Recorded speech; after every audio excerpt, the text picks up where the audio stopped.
In this video, we're going to go over how to take the output from Munge that we just created in step 1 and use that to now estimate LD score regression using the LDSC function within genomics M. So you heard Michelle Navard talk about in earlier videos how LD score regression works, which as a reminder here is a method that was introduced in 2015 by the authors listed here, including Ben Neal, where it takes GWAS data as input and produces estimates of genetic correlations across GWAS data with varying levels of sample overlap. So when a method like LD score regression is applied, it can be used to create this genetic heat map that is being shown here from this paper from the PGC cross disorder group, where you can see the genetic correlations estimated across different psychiatric disorders. And what's interesting about a matrix like this is you have disorders like schizophrenia and bipolar, which diagnostically should be exclusionary from one another in such a way that it's very hard to estimate phenotypic overlap within the individual across these two disorders. But because we can look at GWAS data from separate participant samples, here we're able to quantify that genetic overlap despite it coming from distinct participant cases. In the last video, we talked a little bit about where you can get the GWAS data. Now that you're at the LD score regression step, you also need to think about where you're getting your LD scores. The original LD score developers released LD scores for European and East Asian ancestry from 1,000 Genomes Phase 3, and those are hosted at this link here, which can also be found on the Genomics M GitHub wiki. Additional LD scores for other ancestries, such as African, East Asian, Central South Asian, and Middle Eastern scores, are also available on the PAN-UKB website at the link provided here. And I've just got a screenshot of where on that link you would go to download the actual LDSC compatible files, which is this tarball file here. This is not meant to be an exhaustive list, but again, just to indicate that the resources are out there to be able to estimate LD score regression in different ancestry groups. The LDSC function itself takes 6 arguments. The first is the traits. So this is the name of the .sumstats.gz files that you created in the munged step in that prior step that we reviewed in the previous video. The second is the sample prevalence. So this is a vector of sample prevalences in length equal to the number of traits. If it's a continuous trait, you would just enter an A here. And for binary traits, you're actually going to enter 0.5. So this is not going to be the sample prevalence. But remember, because in the munge step, we're entering the sum of effective sample size, which reflects what the sample size would have been had you had 50% cases and 50% controls. We've already done the ascertainment correction for the sample prevalence. So we're just bypassing this step by entering the 0.5 here for argument 2.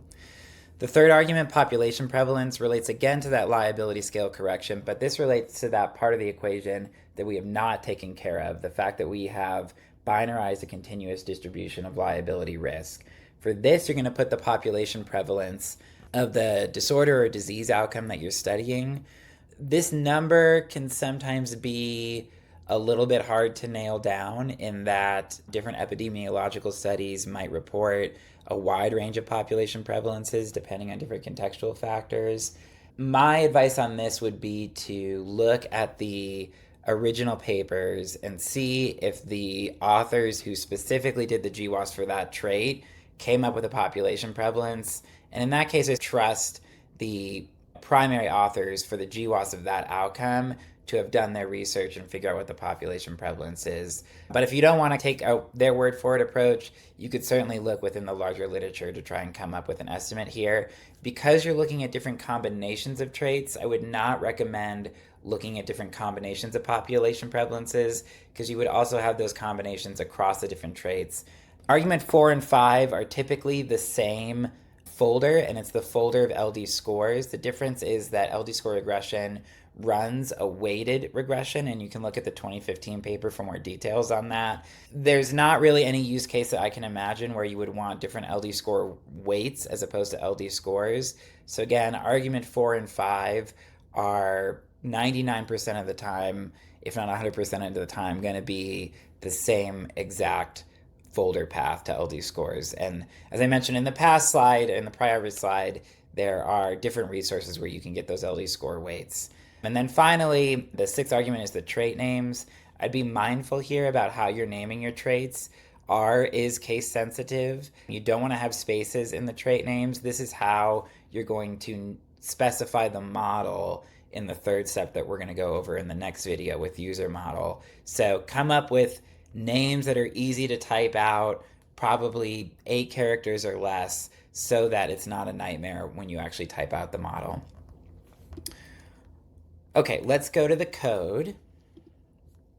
So here I have a vector of 4 Munge summary statistics. So these are not the raw GWAS files that I might have gone and downloaded. Rather, they are the output from that step 1 Munge step, where in the video we simply munged MDD, and then I've gone ahead and munged alcohol, PTSD, and anxiety outside of that video.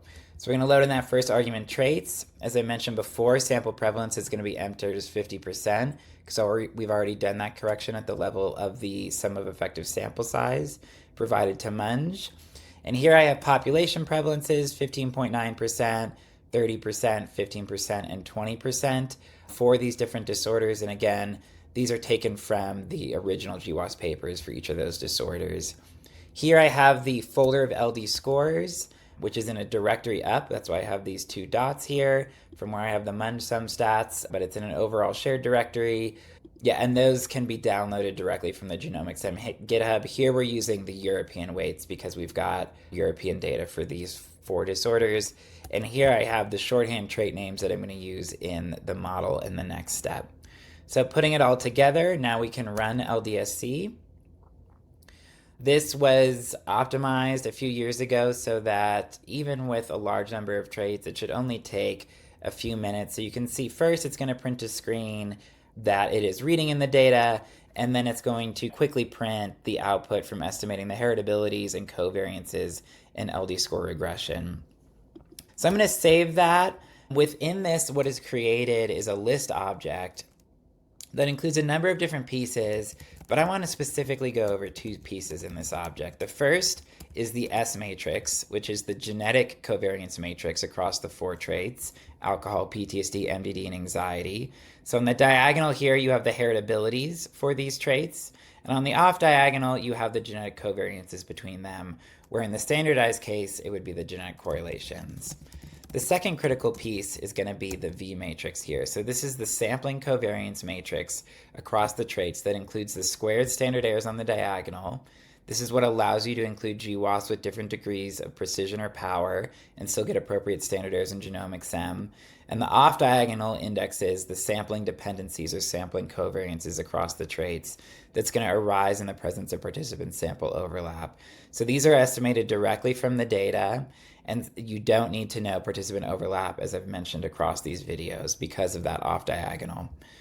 So that, in a nutshell, is the LD score regression step. It's typically much quicker than the Munge step, where you have all sorts of considerations and need to figure out what's going on in your GWAS data. Here, it's really just a matter of making sure you've got a reasonable population prevalence, the LD scores that match the ancestry of your GWAS data, and then knowing what's in the output, namely this S and V matrix.